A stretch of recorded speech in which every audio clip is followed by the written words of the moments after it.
Shalom saudaraku, puji Tuhan kita bisa bertemu kembali pada kesempatan ini. Bagaimana kabar saudara hari ini? Saya berharap Anda tetap bersukacita dan tetap semangat dalam menjalani kehidupan ini. Mari kita berdoa untuk mengawali renungan ini. Allah Bapa kami yang disembah di dalam nama Tuhan Yesus Kristus, Engkau adalah Allah pemelihara hidup kami. Kami sungguh bersukacita atas kesempatan yang indah ini. Hari ini kami senantiasa mengucap syukur atas segala kemurahan dan kasih-Mu yang kami rasakan dalam hidup ini. Terima kasih untuk segala anugerah dan perlindungan yang sudah Engkau berikan pada kami. Bapa, pada saat ini kami mau mendengarkan sabda kebenaran firman-Mu. Mari Tuhan, berbicaralah dan kami siap mendengarkannya. Jamah hati kami agar kami boleh mengetahui kebenaran firman-Mu. Roh Kudus akan menolong dan memampukan kami untuk kami bisa mengerti lebih dalam lagi akan firman-Mu. Dalam nama Tuhan Yesus Kristus kami berdoa. Amin. Saudaraku yang dikasihi Tuhan, hampir semua orang pernah mengalami suatu peristiwa yang membuat hatinya sakit, batinnya menderita. Suatu peristiwa yang disebabkan oleh orang lain yang sudah menyakiti jiwanya. Dari peristiwa itu, baik hati yang sakit dan batin yang menderita, itu semua bicara tentang jiwa yang terluka dari orang tersebut. Jiwa yang terluka akan membuat kita lebih mudah merasa takut, menjadi ragu-ragu, dan sering merasa khawatir. Ketika kita menghadapi berbagai macam situasi dalam hidup kita, kita akan selalu berpikir dari sisi negatifnya saja. Bayangan-bayangan negatif dan pemikiran-pemikiran negatif akan mendominasi pikiran kita, sehingga kita semakin dicekam dengan ketakutan. Hidup menjadi tidak nyaman karena hati kita, batin kita, jiwa kita terluka karena kita pernah disakiti oleh orang lain. Namun ketahuilah saudaraku, bahwa Tuhan tidak pernah memberikan kepada kita roh ketakutan, melainkan roh yang membangkitkan kekuatan, roh yang penuh kasih, dan roh yang serba tertib dalam segalanya. Jadi kalau kita sering mengalami perasaan negatif, bisa jadi ada luka dalam jiwa kita yang tidak kita sadari dan kita perlu mengalami pemulihan. Ingatlah apa saja yang sudah membuat kita ini mengalami ketakutan, mengalami keraguan, dan kekhawatiran dalam hidup kita selama ini. Percayalah saudaraku, Tuhan akan memberikan kesembuhan bagi jiwa kita dan batin yang tertekan serta hati yang terluka. Maka ketika kita merasakan semuanya itu, kita membutuhkan mukjizat dari Tuhan, mukjizat kesembuhan dari Tuhan. Dan kalau saudara memintanya dengan sungguh-sungguh, Tuhan akan memberikan kesembuhan dan mukjizat sukacita. Boleh hatimu itu dibalut oleh Tuhan dan disembuhkan oleh Tuhan. Hidup saudara dan hidup saya ini adalah juga karena berkat pengampunan yang tulus dari Allah Bapa. Sehingga akibat dari pengampunan Allah Bapa ini ada pemulihan hubungan antara kita dengan Tuhan. Demikian juga pengampunan untuk sesama kita. Kalau saudara bisa memberikan pengampunan pada orang yang sudah melukai hatimu, dampaknya dipastikan baik untuk saudara dan baik juga untuk yang saudara ampuni. Kedua belah pihak akan mengalami pemulihan. Saudaraku, mari kita simak kisah pengampunan yang luar biasa yang terjadi pada Perjanjian Lama. Kitab Hosea pasal 3 ayat 1. Berfirmanlah Tuhan kepadaku, pergilah lagi cintailah perempuan yang suka bersunda dan bersinah. Seperti Tuhan juga mencintai orang Israel, sekalipun mereka berpaling kepada allah-allah lain dan menyukai kue kismis.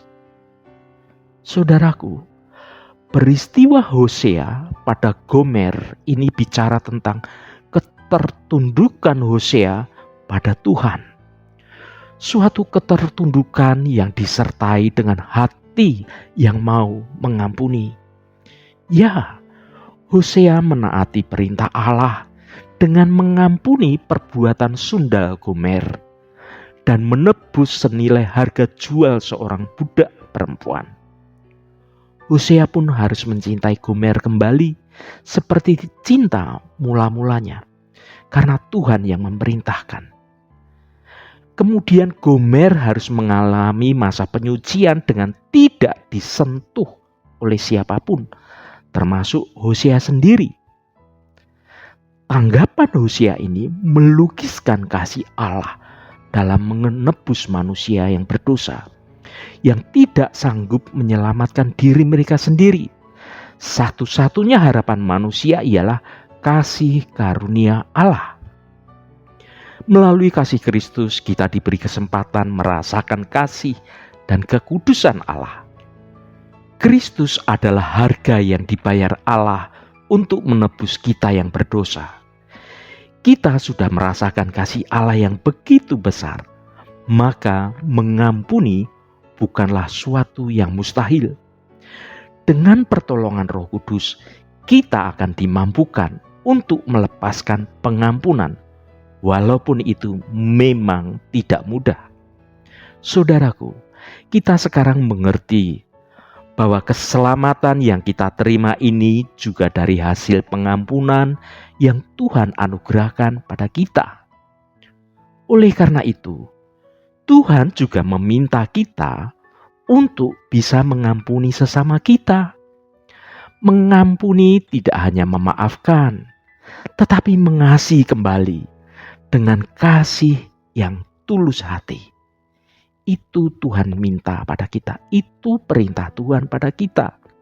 Dan ketika engkau bisa mengampuni orang yang sudah melukai hatimu, maka kesembuhan, kuasa penyembuhan yang dari Tuhan akan bekerja pada hidupmu. Dan Tuhan sendiri akan menyembuhkan luka batin yang engkau alami. Mari kita baca firman Tuhan pada Mazmur pasal 147 ayat 3. Ia menyembuhkan orang-orang yang patah hati dan membalut luka-luka mereka. Ya saudaraku, ketika engkau bisa melepaskan pengampunan pada orang yang sudah menyakiti hatimu, maka Tuhan sendiri yang akan menyembuhkan luka batin dan luka pada hatimu. Tuhan yang akan membalut luka pada jiwamu, dan engkau akan segera menjadi pulih, hidup dengan kelegaan yang baru, dan engkau akan menikmati sukacita yang besar sebagai upah atas pengampunan yang engkau berikan dengan hati yang tulus pada sesamamu, pada orang yang sudah menyakiti engkau. Saudara, ayat ini adalah janji Tuhan untuk kita semua. Ia menyembuhkan orang-orang yang patah hati dan membalut luka-luka mereka.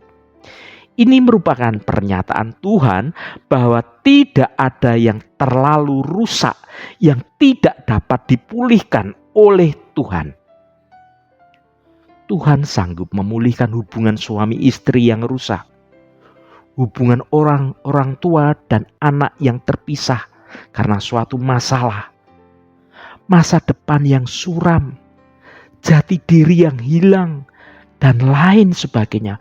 Luka-luka pada hatimu, pada jiwamu, Tuhan sangat mampu untuk memulihkannya. Yang menjadi persoalan ialah, apakah engkau bisa memberikan pengampunan yang tulus pada orang lain yang sudah menyakiti hatimu? supaya kalau engkau bisa mengampuni orang lain, Tuhan itu bisa bekerja, berkarya untuk memulihkan luka-luka yang ada padamu. Tuhan bukan hanya membalut luka, tetapi Tuhan menyembuhkannya. Engkau akan diberi hati yang baru. Dia Tuhan ingin kita sehat secara jasmani dan rohani, bukan sakit dan terluka luar dan dalam. Dia Tuhan ingin kita hidup menikmati yang terbaik dari Tuhan. Menikmati hidup yang sesuai dengan rancangan Tuhan. Hidup yang penuh sukacita. Mari kita baca 1 Petrus pasal 5 ayat 7. Serahkanlah segala kekhawatiranmu kepadanya, sebab Ia yang memelihara kamu. Amin. Ini kuncinya, saudaraku. Pemulihan itu hanya ada di dalam Kristus. Di luar Kristus engkau tidak akan mendapatkan pemulihan atas luka-luka batinmu. Sebab orang lain itu tidak tahu seberapa dalam engkau terluka. Tetapi Tuhan tahu pasti bagaimana kondisi luka pada jiwamu. Ya, serahkanlah segala kekhawatiranmu kepadanya. Sebab Ia yang memelihara kamu. Ia Tuhan yang paling tahu akan kondisimu. Saudaraku, ketika kita menyerahkan sepenuhnya masalah kita dan mempercayakan hidup kita kepadanya, setiap patah hati dan luka yang Anda alami akan dipulihkan oleh Tuhan. Dia sanggup menjadikan segalanya menjadi baru, hidupmu menjadi baru, semangatmu menjadi baru, dan sukacitamu menjadi baru juga. Semua karena engkau sudah melepaskan pengampunan pada sesamamu, dan Tuhan yang memulihkan hatimu. Efesus pasal 4 ayat 31. Segala kepahitan, kegeraman, kemarahan, pertikaian, dan fitnah hendaklah dibuang dari antara kamu.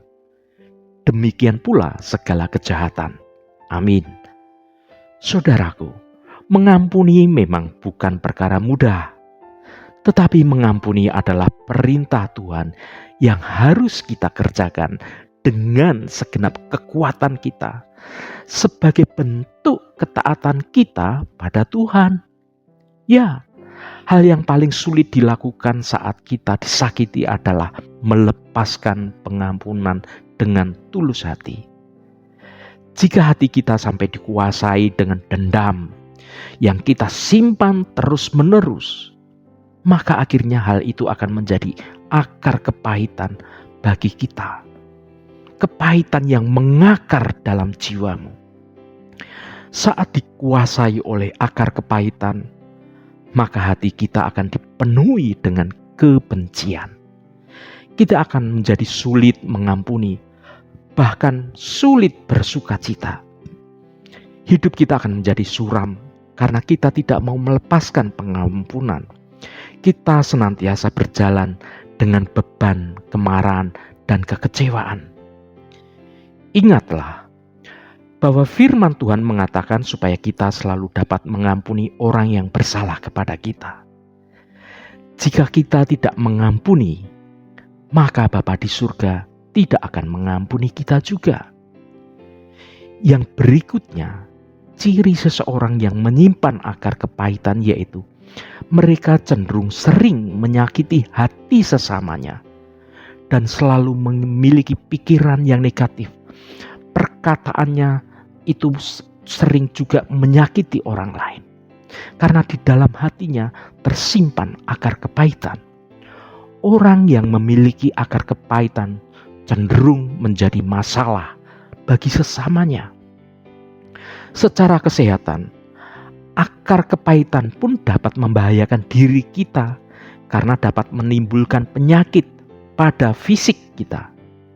Beberapa orang ada yang sakit sebab mereka tidak dapat mengampuni dan menyimpan dendam dalam hatinya.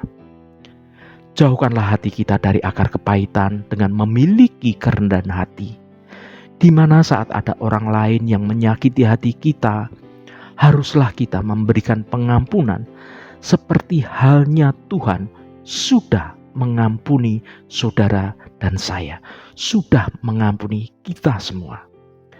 Dan jangan pernah saling menyalahkan, namun kita saling mengasihi pada sesama kita. Saudaraku, jika kita sulit mengampuni, mintalah kekuatan dari Tuhan supaya memampukan kita mengampuni sesama. Izinkan Roh Kudus melembutkan hati kita sehingga kita dapat terhindar dari akar kepahitan. Jadilah seorang pribadi yang selalu dapat mengampuni, dan mulai hari ini bebaskan diri kita dari akar kepahitan. Mari tanggalkan beban kemarahanmu, lepaskan pengampunan pada orang yang menyakiti hatimu, dan hiduplah dalam sukacita Tuhan. Haleluya. Mari kita tutup renungan ini dengan berdoa. Allah Bapa kami yang kami puji dan kami sembah dalam nama Tuhan Yesus Kristus, terima kasih atas kebenaran firman-Mu yang sudah kami dengar pada hari ini. Bapa, ampuni segala kemarahan dan akar kepahitan yang ada pada kami. Sungguh kami rindu hidup menikmati sukacita di dalam Engkau. Kami mau Engkau menyembuhkan luka hati kami, karena menyimpan akar kepahitan, kemarahan yang kami simpan selama ini. Bapa, kami mau seturut akan kehendak Engkau. Kami akan melepaskan pengampunan pada orang yang bersalah pada kami. Kami akan taat akan kebenaran firman-Mu. Kami mohon Roh Kudus berkenan menolong kami untuk bisa melepaskan pengampunan, memberikan pengampunan dengan hati yang tulus. Kami akan menjalani hidup dengan penuh sukacita karena Engkau menyembuhkan luka batin kami dan percaya akan pemulihan Engkau atas hidup kami. Tuhan, kami rindu memiliki hidup yang benar dan pakailah hidup kami untuk mempermuliakan nama-Mu. Terima kasih Tuhan. Saudara, bukalah hatimu dan tengadahkan tanganmu. Terimalah berkat Tuhan. Tuhan memberkati engkau dan melindungi engkau. Tuhan menyinari engkau dengan wajah-Nya dan memberikan kasih karunia. Tuhan menghadapkan wajah-Nya kepadamu dan memberikan damai sejahtera. Berkat anugerah dari Bapa Surgawi, cinta kasih karunia dari Tuhan Yesus Kristus dalam persekutuan dan penghiburan Roh Kudus menyertai kita semua sekarang ini dan sampai selama-lamanya. Dalam berkat Tuhan Yesus Kristus. Haleluya. Amin. Puji Tuhan saudaraku semua, saya percaya firman Tuhan hari ini sudah menjadi berkat yang akan menuntun hidup saudara dan saya. Roh Kudus senantiasa menolongmu untuk memberikan pengampunan pada orang yang telah menyakitimu dan sukacitamu akan dipulihkan Tuhan. Haleluya. Amin. Jangan lupa bagikan renungan ini pada saudara, teman, dan sahabat Anda agar mereka diberkati juga melalui renungan ini. Sampai bertemu kembali. Shalom. Tuhan memberkati.